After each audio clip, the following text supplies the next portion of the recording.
러시아 전문 팟캐스트 보드카먹은 불곰 국제정세 2부의 문을 열겠습니다.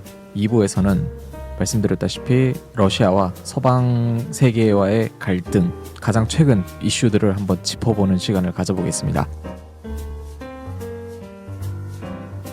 러시아와 서방 간의 갈등은 지난 우크라이나 사태, 2014년 우크라이나 사태 때부터 그 기존의 미디어라든지 언론에서 많이 다뤄졌기 때문에 종종 그렇게 접하셨을 걸로 제가 압니다. 근데 단편적인 사건들로만 접하셨던 거를 이제 가장 최근의 소식까지 함께 이제 묶어서 정치, 군사적 그런 갈등과 그리고 현재 유가 하락과 더불어서 어려움을 겪고 있는 그런 경제 제재, 경제적인 갈등에 대해서도 짚어서 말씀드리려고 합니다. 정치 군사적인 갈등을 먼저 말씀을 드리면은 아무래도 미국과 러시아로 대변이 되는 그 나토 러시아 갈등을 들 수 있겠는데요.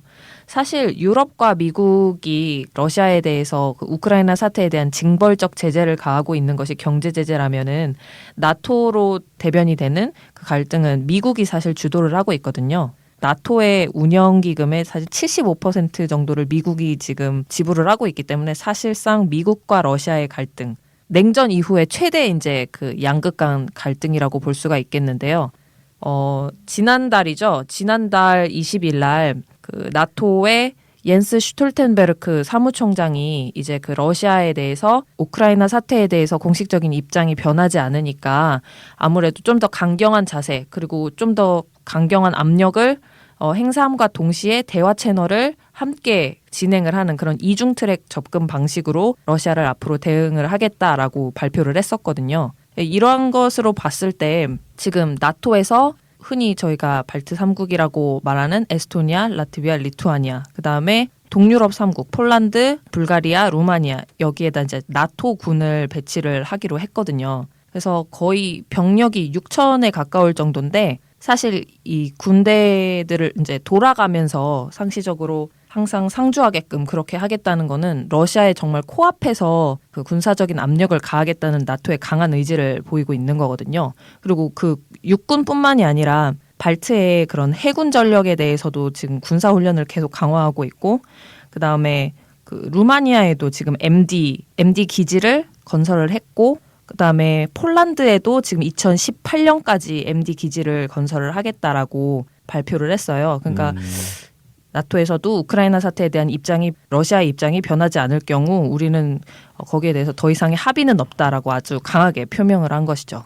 그리고 그러한 이런 정치 군사적인 문제에서 아무래도 그 가장 대변이 되는 게 미국의 입장인데 그 미국의 입장이 사실 러시아와 가장 갈등이 심했던 게 우크라이나 사태지만 그 이전에 그 시리아 사태 때부터 이미 격화되었다고 그걸 보는 게 맞는 것 같은데 그 시리아 문제도 사실 아직 해결이 완벽하게 되지 않았기 때문에 계속 지켜봐야 할 상황이지만 그 이후에 우크라이나 사태 때 이제 미국이 러시아의 크림반도 합병에 대해서 처음에는 어떻게 나올 것인가 약간 오바마 정부가 저자세로 취하는 것이 아닌가 해서 국제적인 언론이 오바마 정부가 이제 미국이 지고 들어간다라는 입장이 많이 있었는데 그 이후에 이제 그 방금 말씀드렸던 나토의 군사훈련이라든지 아니면 경제적인 압력으로 인해서 지금 상황이 조금씩 역전이 되고 있는 그런 추세거든요. 그래서 아마 나토의 그런 기지도 계속 추가적으로 건설이 될 것 같고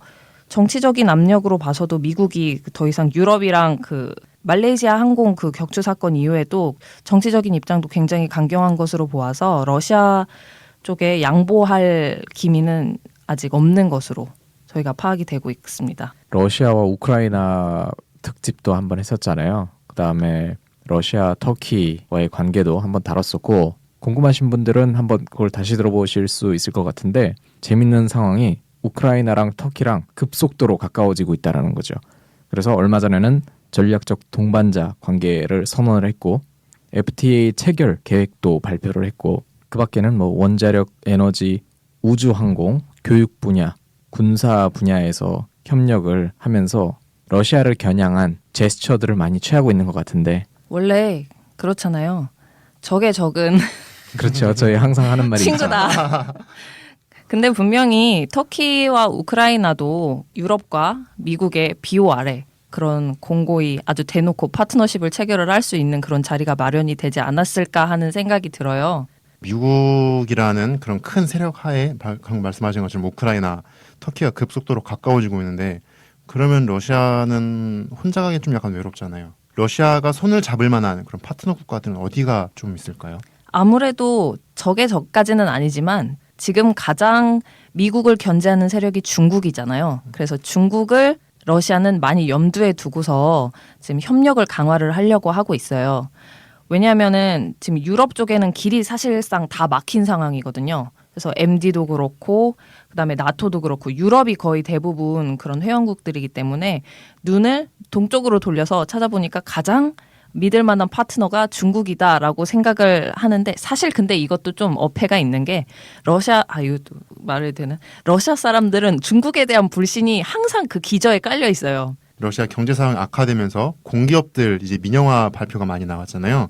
그 중에 하나 정말 알짜배기 기업 중에 하나가 로스네프티, 그러니까 국영 석유 회사인데 그 사유화 발표가 나올 때 그 지분을 살 수 있는 이제 사람이나 투자자나 법인 같은 경우에는 러시아 법에 통제를 받는 사람으로 한정이 돼 있었어요. 그렇기 때문에 실제로 외국인이 살면 이제 현지 법인을 통해서 살 수 있겠지만 어떻게 보면 막아놓은 게 있는데 최근에 나오는 게 중국이 로스네프티 지분의 15%인가까지 러시아에서도 중국 쪽에 15%까지 판매할 그럴 뭐 여지가 있다 그렇게 말을 했고 중국 정부도 충분히 그 가능성에 대해서 부인을 안 하더라고요. 민영화 부분에 대해서는 제가 좀 이따가 경제 제재를 하면서 안 그래도 말씀을 드리려고 했는데 러시아가 유럽과 미국을 대항하느라고 너무 이제 그 자기 편이 필요하잖아요. 그래서 중국을 끌어들이려고는 하고 있으나 중국이 사실 힘을 주게 되면은 이것도 불안하거든요. 중국이 지금 신흥 패권 국가로 가장 급부상하고 있는 국가이기 때문에 중국에게 완벽하게 또 우위를 선점을 할 수 있는 기회를 주면 또 러시아 입장에선 그것도 곤란하거든요. 그래서 그 아시아의 맹주로서의 그 중국은 인정을 하지만 그 어디까지나 파트너십이라는 것은 자기가 그냥 필요하는 그 수준까지만 러시아는 바라기 때문에 아마 그런 민영화에서 그 더 이상의 지분을 확보를 한다든지 아니면은 그 민영화되는 기업의 인수를 중국에게 할 가능성은 저는 낮다고 생각을 해요. 이거는 뭐 나중에 민영화할 때 조금 더 말씀을 드리는 걸로 하고 그래서 그 아까 나토로 다시 돌아가자면 중국과의 지금 협력을 하고 있는 것이 이제 뭐 그런 강한 국력 때문이기도 하지만 사실 그 동북아시아 쪽으로 보면은 미국의 우방인 한국, 일본 그다음에 뭐 호주까지 포함을 해서 이 세 나라가 나토 플러스 3라고 해가지고 나토 회원국은 아니지만 거의 회원국에 준하는 그런 대우를 받고 그런 활동을 하고 있단 말이에요. 그래서 사실 한일 호주가 아시아에서 차지하고 있는 그런 또 지위가 상당하기 때문에 러시아 입장에서는 여기도 그 신경을 쓰지 않으면 안 되는 상황이거든요. 그래서 더욱 그 중국과의 협력을 긴밀하게 또 유지를 하려고 하고 있고요. 그래서 정치적으로 사실 어려워요. 러시아가 미국이나 유럽이 지금 전방위적으로 그 러시아의 목을 조여오고 있는 상황이기 때문에 그래서 정치적으로 어렵지만 또 러시아는 쉽게 무너지지 않습니다. 그러한 그 역사를 가지고 있는 나라이기 때문에 그리고 지금 푸틴 대통령이 집권을 하고 있는 한은 아마 미국에게 그런 유한 정책을 펼 것 같지는 않고 그다음에 미국 대선이 있지 않습니까? 그래서 대선의 그런 향방에 따라서 또 그 앞으로 나토의 움직임이 또 어떻게 변화할지 그 러시아는 아마 지켜보고 있는 입장일 것 같아요. 우크라이나하고 터키가 이렇게 지금 급속도로 가까워지고 있잖아요. 우크라이나가 나토로 들어가기 위해서 어떻게 보면 발판을 깔고 있는 거다. 어떻게 생각하세요? 나토는 사실 심지어 러시아도 나토에 가입을 해도 된다고 그렇게 얘기를 한 적이 있었어요. 나토가. 우리는 러시아의 나토 가입을 절대 반대하지 않는다. 이렇게까지 얘기를 했었어요. 그러니까 우리는 너희를 목을 조르는 게 아니야. 그러니까 러시아한테 그런 제스처를 취한 거죠. 우리는 그냥 세계 평화를 위해서 이런 공고한 군사 협력을 하려고 하는 거지 러시아 너희의 목을 조르려는 것이 아니야 라는 제스처를 취한 게 러시아의 나토 가입을 우리는 언제나 환영한다 라는 식의 그런 거를 했었단 말이죠. 1949년에 2차 세계대전 이후에 나토가 창설이 됐잖아요. 그렇죠. 그래서 그때 당시에는 소련이었기 때문에 네. 그 소련을 중심으로 한 그 동구권의 그 바르샤바 조약 기구를 대항하는 네. 그런 네. 기구로 활동을 했었잖아요. 네. 그랬는데 이제 그게 구소련이 붕괴되면서 사실 그 목적은 없어진 거나 다름없죠. 근데 이제 러시아가 나토에 가입한다는 가정 자체가 일단 저희의 상상이고 절대 그럴 것 같지 않아요. 그렇죠. 유라시아 경제연합이랑 지금 상하이 조약기구를 주축으로 해서 자기가 미국에 대항하는 그런 지금 또 다른 세력이 되려고 지금 노력을 하고 있는 상황에서 나토에 가입한다는 건 정말이지 어불성설인 거죠. 나토는 구소련 붕괴 이후에 사실상 그 조약 자체를 유지할 명분이 없어진 거예요. 그래서 끊임없이 적을 만들어 왔죠. 뭐 사담 후세인이라든지 오사마 빈 라덴이라든지 카다피라든지 계속해서 이제 우리가 필요한 그 명분을 계속 세계의 적을 만들면서 유지를 해왔는데 사실 그거는 그런 국지적인 그때그때의 상황인 거고 큰 그림으로 봐서는 항상 러시아가 그 뒤에 있었다고 보는 게 무방하죠. 조지아랑 몰도바랑 우크라이나가 우리가 나토에 가입하겠다라고 얘기를 한 적이 있었어요. 예전에. 그랬더니 러시아가 당연히 노발대발을 하죠. 근데 이때는 그 프랑스나 독일이 이걸 탐탁치 않게 생각했어요. 왜냐면은 이 나라들이 딱히 가입을 하게 되면은 나토는 이제 회원국에 대해서 공격이 들어오면은 나토군이 가가지고 지켜줘야 된다는 그런 네. 게 있잖아요. 근데 얘네를 가입을 시키면 러시아 눈치 보고 러시아와의 사이는 더 나빠질 거고 그렇다고 해서 우리가 딱히 얻는 이익은 크지 않을 거라고 생각을 했기 때문에 반대를 했었어요. 프랑스랑 독일이 그 당시에. 그랬는데 이제 우크라이나 사태 이후에 러시아가 크림 반도를 이제 병합을 하고 그거에 대해서는 이제 더 이상 물러설 수 없다라고 나토가 생각을 한 거죠. 왜냐하면 이걸 용인을 해주면 그 주변국 있지 않습니까? 그 아까 말씀드렸다시피 힘없고 돈 없고 약한 그런 러시아에 복속되기 쉬운 그런 나라들이 점차 이제 러시아로 합병이 될 걸 생각하면 이거는 또 문제가 되거든요. 그래서 우크라이나는 절대 양보를 할 수 없다는 게 유럽과 러시아의 아주 그 팽팽한 지금 신경전의 그런 양상이거든요. 그래서 우크라이나가 나토에 가입한다고 신청을 하더라도 제 생각에는 이게 현실화되기는 어려울 것 같습니다.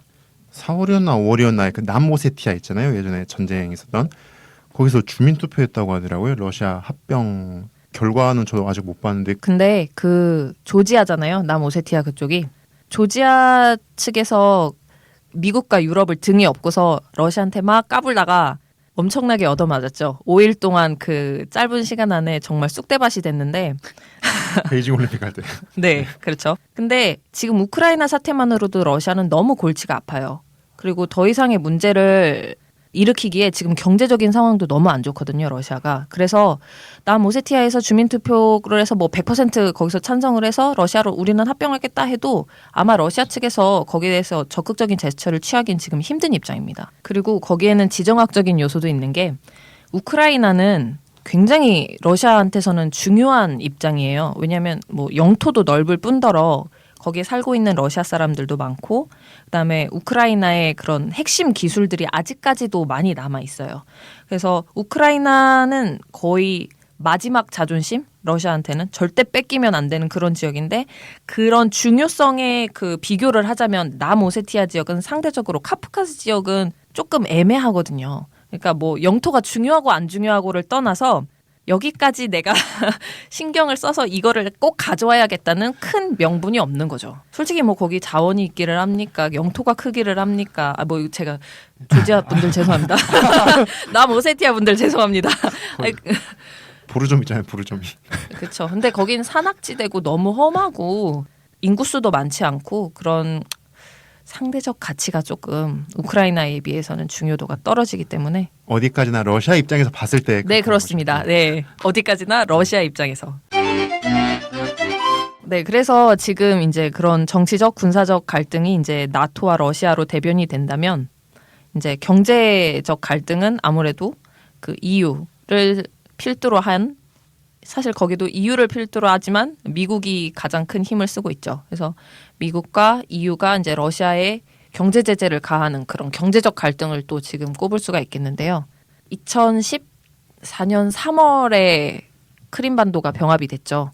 그리고 그 2달 후에 나토 러시아 위원회 이때 열리면서 그때 비슷한 시기에 이제 경제 제재도 시작이 됐었어요. 4월 달부터. 그래서 그때 이제 경제 제재를 처음에 이제 시작할 때만 해도 러시아 입장에서는 뭐 이게 얼마나 가겠나, 우리 잘 버틸 수 있다라고 이제 생각을 했는데 이게 유가 하락이라는 그 예상치 못했던 요소가 함께 오면서 러시아 경제에 정말 치명상을 입히게 된 거죠. 그래서 러시아 아시다시피 그 환율이 엄청나게 지금 루블화가 같이 폭락을 했잖아요.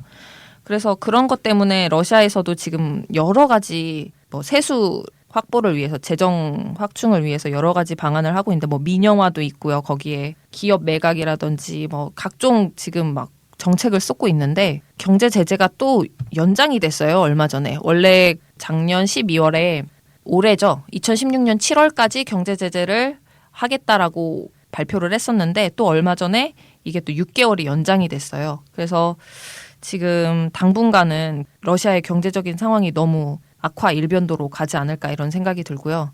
러시아의 민영화에 대해서 잠깐 또 말씀을 드리자면 이거는 뭐 서방의 갈등이랑 조금 먼 얘기일 수도 있는데 그냥 현재의 상황이 이렇다라고 말씀을 드리는 거예요. 근데 민영화 정책을 발표를 했어요. 이제 국영 기업이 워낙 많이 그 알짜배기 기업은 거의 다 국영 기업이거든요. 러시아에서 특히 뭐 로스네프트라든지 이런 석유, 그러면 철도, 그 기반 시설 같은 그런 기업들은 다 국영 기업인데 민영화 대상 기업 그 리스트 중에서 거의 대부분이 러시아가 사실 거기다 제약을 많이 걸었어요. 그리고 푸틴 정부가 가장 그 지지를 얻고 있는 게 이런 그 국영 기업의 오너들이라고 하면 안 되죠. 국영 기업의 그 수장들이 거의 정치적인 그런 지지 세력들이거든요. 그래서 이 사람들을 버리고서 푸틴 정부가 유지되기가 되게 힘들어요. 그래서 민영화를 발표를 했는데 사실상 이 사람들이 민영화의 형식을 띠고 다시 줬다가 다시 가져갔다가 이렇게 재분배를 하는 그런 형식으로 지금 많이 이루어질 거라고 서방의 전문가들이 많이 예상을 하고 있거든요. 크게 이게 이제 세수 확충이라든지 그 러시아의 경제 상황을 좋게 만드는데 크게 방안이 될 것 같지는 않고요. 일단은 그 경제 제재에 대해서는 러시아가 지금 유가가 아시다시피 북해산 브렌트유가 제가 최저가 아마 32달러까지 폭락한 걸로 기억을 해요. 그게 한때 가장 높았던 최고가가 130 몇 달러였거든요. 그러니까 생각해보면 어마어마한 이게 가격 그렇죠. 폭락이 있었던 거예요. 그만큼 러시아 입장에서도 뭐 석유에 지금 뭐 의존하지 않고 산업 다변화를 하겠다라고 해서 러시아 정부에서 발표한 거는 에너지 관련된 그런 게 전체 산업의 40% 정도라고 해요. 근데 그 나머지 60%도 사실 그 석유 에너지 관련된 그런 산업들이 그 연관된 산업들이 굉장히 많거든요. 그런 경제 제재 플러스 그다음에 셰일가스 개발로 인해서 유가가 예전만치 올라가지 않을 거라는 그런 예상이 덧붙여져 가지고 지금 러시아 경제가 최악의 상황까지 갈 거라고 서방에서는 많이 예측을 하고 있거든요. 그래서 경제 제재가 또 한동안 풀어지지 않을 거고, 근데 또 러시아 입장에서는 자기네들이 이제 우리 이러한 경제 제재에 대해서 적응하고 있어. 우린 이 괜찮아, 안에서도 살만해. 약간 우린 이 안에서도 이제 익숙해져서 버틸만 해라고 또 발표를 하고 있거든요. 지금 와서 산업 다변화를 하는 것이 사실 좀 늦죠. 산업 다변화를 하고 싶어도 돈이 있어야죠. 그리고 소위 렌트라고 불리는 정부 보조금이 없이는 기업이 유지가 안 돼요. 그런 민영화 대상 기업뿐만이 아니라 대부분의 그런 많은 거대 기업들이 정부 보조금 없이는 그 당장 정말 문을 닫아야 될 지경에 있는 기업들이 너무 많기 때문에 일단은 외환보유고까지 빼서 계속 그 기업들을 살리려고 어떻게든 노력을 하고 있지만 지금 당장 재정이 너무 부족한 상황이다 보니까 산업 다각화를 할 만한 여건이 안 돼요. 지금 일단은. 아무튼 지금 총체적 난국인데 근데 제가 봤을 때 푸틴 정부는 절대 굽히지 않을 것 같습니다. 산업 다변화라는 게 그러니까 이게 수입 대체화랑 좀 다른 말이잖아요. 지금 산업 다변화를 뭐 러시아는 언제나 90년대부터 산업 다변화를 했지만 되지 않아서 그렇지. 근데 최근에 또 수입 다변화로 넘어가고 있는 약간 트렌드가요. 이게 산업 다변화라는 게 사실 물건 만들어내서 찍어내는 게 생각보다 쉽지 않잖아요. 기술도 있어야 되고 자본도 있어야 되고 그걸 운영할 사람도 있어야 되는데 외국 기술자들을 도입하는 것도 러시아는 굉장히 쉽지 않더라고요. 만약에 한국 기업이 한국 직원 한 명 한국에서 데려오려면 그 러시아 노동법상에서 미혼모 한 명이랑 60세 이상인가 한 명 고용해야 되더라고요. 딱히 일을 줄 게 없는데 그 사람들한테 고용을 해서 돈을 줘야 되니까 고용주 입장에서는 굉장히 부담이 가는 거고 산업 다변화를 하려면 쉽죠. 어떻게 그냥 만드는데 문제는 러시아 사람들 소비자들이 이미 유럽산 제품 너무 많이 쓰다 보니까 눈높이가 높아져 있는 상황에서 사람 심리가 좋은 거 쓰다가 안 좋은 거 못 쓰잖아요. 안 좋은 거 쓰다가 좋은 건 써도. 그리고 그 수입 대체 말씀하셨는데 만들 수 있어요. 그 러시아에서 얼마든지 수입해오던 거 대체해서 만들 수 있는데 문제는 품질과 안전성이거든요. 품질도 당연히 예전에 그 수입해서 들여오던 거에 비해서 안 좋고. 근데 더 심각한 거는 예를 들어서 안전성 같은 경우에는 근데 국방 분야는 또 말이 다를 수도 있겠습니다만은 꼭 국방이 아니더라도 예를 들어서 이런 뭐 건축 자재라든지 아이들이 쓰는 거라든지 그런 거에서는 안전성도 굉장히 중요한데 그런 부분에 있어서 아마 국민들이 그 수입 대체 불만이 많이 쌓이면은 과연 유지가 될까 이런 생각도 지금 들거든요. 경제 제재로 인해서도 사람들이 아무래도 소비 심리도 많이 위축이 되고 재정 상황도 안 좋아지다 보니까 자꾸 이제 기업들도 기업을 하기가 점차 어려워지다 보니까 푸틴 정부의 지지율도 많이 떨어지고 있다고 해요. 근데 또 푸틴이 굉장히 고단수의 정치가 있지 않습니까? 그래서 이런 선동, 국가 홍보 이런 걸 또 굉장히 잘해요. 그래서 언론 통제를 이런 걸 대놓고 얘기해도 되는 모르겠네.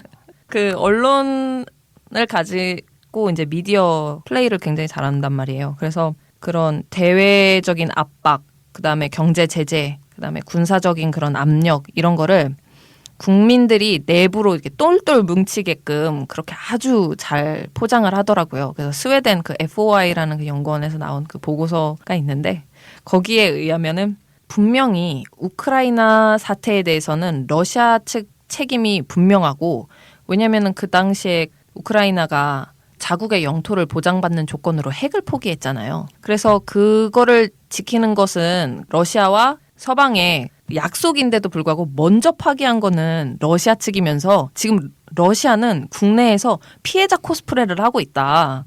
네, 그렇게 발표를 했었거든요. 그리고 실제 그러고 있고요. 그래서 서방에서 러시아의 정권 교체를 위해서 지금 우리에게 이렇게 힘든 고난의 시간을 주고 있다. 뭐 이런 식으로 러시아에서 언론 홍보를 많이 하고 있기 때문에 국민들은 지금 오히려 서방에 대한 악감정이 굉장히 높은 상황이고 그래서 그런 반대급부를 이용해서 또 푸틴 정부는 자신들의 그 위치를 공고히 하고 있는 상황인 거죠. 참 어떻게 보면은 실속은 다 챙기면서 러시아가 굉장히 똑똑한 것 같아요. 지금 푸틴 정부가. 우크라이나 크림반도도 얻었죠. 그다음에 그런 외부적인 요인으로 인해서 지금 국내 경제가 힘들긴 하지만 프로파간다를 이용해서 그 민심을 또 잡아서 향후에 또 앞으로 계속 정치적인 세력을 유지할 수 있는 기반까지 지금 마련을 해놓은 거잖아요. 어떻게 보면은 1타 몇 피인지 모를 정도로 아주 플레이를 잘하고 있는 것 같아요. 굉장히 좀 약간 저도 지금 사태를 보면서 되게 의아한 생각이 많이 들었는데 우리나라였으면 제 생각에는 가만히 안 있었을 것 같아요. 국민들이. 일단 우리나라는 국민들이 요구를 많이 하잖아요. 정부에다가. 경제 위기가 오면 지지 기반에 흔들리며 가야 되는데 오히려 올라갔잖아요. 잘 이용을 네. 하고 있는 거죠. 또 그 아까 FOI 제가 그 연구 보고서를 계속 말씀을 드리자면 그쪽 전문가는 러시아가 우크라이나의 나토 가입을 승인해주는 조건으로 경제 제재 해제를 받지 않을까 이렇게 예상을 하더라고요. 근데 우크라이나의 나토 가입은 사실상 정말 러시아 대문 앞에 나토 군이 총 들고 서 있는 거나 다름없잖아요. 그래서 우크라이나의 나토 가입은 어려울 것 같고 그리고 러시아에서 주장하는 대로 러시아가 경제 제재에 대한 내성이 생기고 있는 것 같아요. 유럽 연합 내에서도 이게 시간이 길어지면 계속 내분이 생길 수밖에 없어요. 왜냐하면 대러시아 그런 무역 손실을 계속 감수하면서 경제 제재에 동참을 하고 있는 상황이거든요. 그리고 특히 일부 그 러시아와의 무역 규모가 상당히 큰 나라들은 이게 장기전이 되면은 자국 경제에도 너무 치명적으로 다가오기 때문에 그 유럽 연합의 결정을 마냥 또 따르기가 힘든 상황이 될 거예요. 그래서 아마 저는 시간이 흘러도 러시아 쪽에 그렇게 크게 불리한 상황은 오지 않을 수도 있겠다라는 예상을 합니다. 저도 장기화 된다고 해서 그 흔히 말하는 서방 학자들이 예측대로 가기 좀 힘들 것 같다는 생각이 러시아가 힘든 거지 그 러시아의 행동을 오피니언 리더 그 러시아 엘리트들은 힘들지 않거든요. 사실. 그 사람들이 지지기반이 흔들려야 아 내가 이렇게 하면 안 되겠다.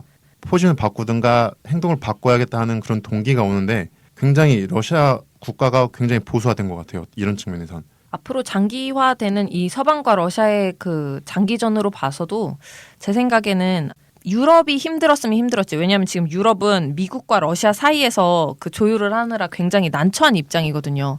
왜냐하면 유럽연합 내부에서도 계속 말이 많이 나오는 상황이고 또 미국은 러시아에 절대 양보해줄 수 없는 상황이지만 유럽은 또 바로 러시아 옆에 있기 때문에 경제적으로나 정치적으로나 큰 그 영향을 미칠 수밖에 없거든요. 그래서 유럽연합 측에서 그런 타협의 목소리를 계속 만약에 낸다면 물론 이제 좀 더 시간이 많이 지나야 될 것 같습니다만 왜냐하면 지금은 전반적인 여론이 그 네덜란드 비행기 사고 이후에 감정이 안 좋은 상황이기 때문에 그거는 당분간은 어려울 것 같고 장기적으로 봤을 때는 아마 유럽연합 측에서 미국을 설득을 해서 먼저 러시아 쪽에 조금 유한 제스처를 취할 수 있지 않을까 하는 생각을 합니다. 제가 보는 또 다른 쟁점 중에 하나는 이제 유가가 어쨌든 유가일 것 같아요. 유가가 오르면은 러시아 경제가 괜찮아져서 정치하는 사람들의 좀 면이 설 거고 국내 측에서 이게 지금 러시아 국민들 잘 참고 있지만 이게 경제 위기가 아니라고 말씀하신 것처럼 우리 항상 이렇게 살았잖아라고 생각하는 사람도 있더라고요. 그렇기 때문에 이게 위기가 아니다라고 지금 버티고 있지만 사람 심리라는 게 또 이게 잘 살다 힘들어지면 못 견디잖아요. 유가가 올라가지 않으면 점점 더 상황이 안 좋아질 텐데 어디까지 러시아 국민들이 참을 수 있을 거냐 그것도 약간 관전 포인트가 될 것 같습니다. 근데 또 러시아는 그렇게 호락호락하지 않습니다. 네, 구소련 붕괴 시절에도 견뎌냈고 그 모라토리엄도 견뎌낸 나라기 때문에 이 정도 경제 제재 가지고 국민들이 그렇게 쉽게 지지 않을 것 같고 그다음에 유가도 어차피 예전만큼 오르는 건 이제 거의 불가능하다는 데는 아마 이견이 없을 거라고 생각을 해요.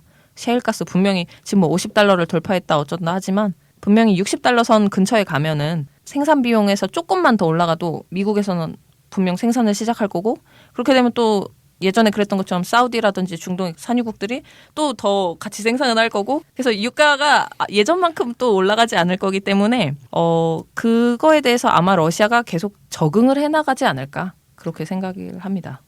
서방과 러시아의 갈등이 사실 우리나라 입장에서 보면은 서방의 언론들의 그런 의견들을 많이 뉴스에서 접하기 때문에 무슨 러시아가 굉장히 지금 뭐 타협을 절대 하지 않는 악당의 행세를 하고 있는 것처럼 보이지만 사실상 러시아의 입장에서 또 생각을 해보면 러시아도 절박하거든요. 그 미국과 유럽이 계속 그 절대 친러주의자는 아닙니다만 그냥 어디까지나 러시아의 입장에서 생각을 해보면 미국과 EU가 지금 전 세계적으로 포지션이 너무 러시아보다 국방력도 그렇고 재정력도 그렇고 너무 우위에 있기 때문에 러시아 입장에서도 분명히 양보할 수 없는 사안이 걸려 있는 거에 대해서는 의지를 굽히지 않을 거기 때문에 제 생각에는 이 체제가 당분간 유지될 것으로 보이고요.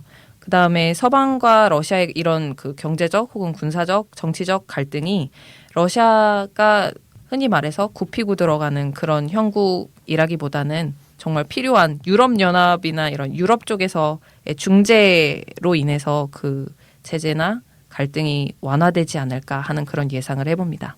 저희 입장에서는 뭐 하루빨리 러시아하고 서방 세계와의 갈등이 풀려야 저희도 러시아하고 편하게 교류도 하고 눈치 안 보고 하여튼 여러모로 잘 풀리길 바라고 있습니다. 오늘 저희가 준비한 소식은 여기까지입니다. 4주 연속으로 국제정세를 다뤘는데 하여튼 다음번 국제정세 또 재밌는 내용으로 준비를 해주시면 감사하겠습니다. 수고하셨습니다. 감사합니다. 네, 감사합니다.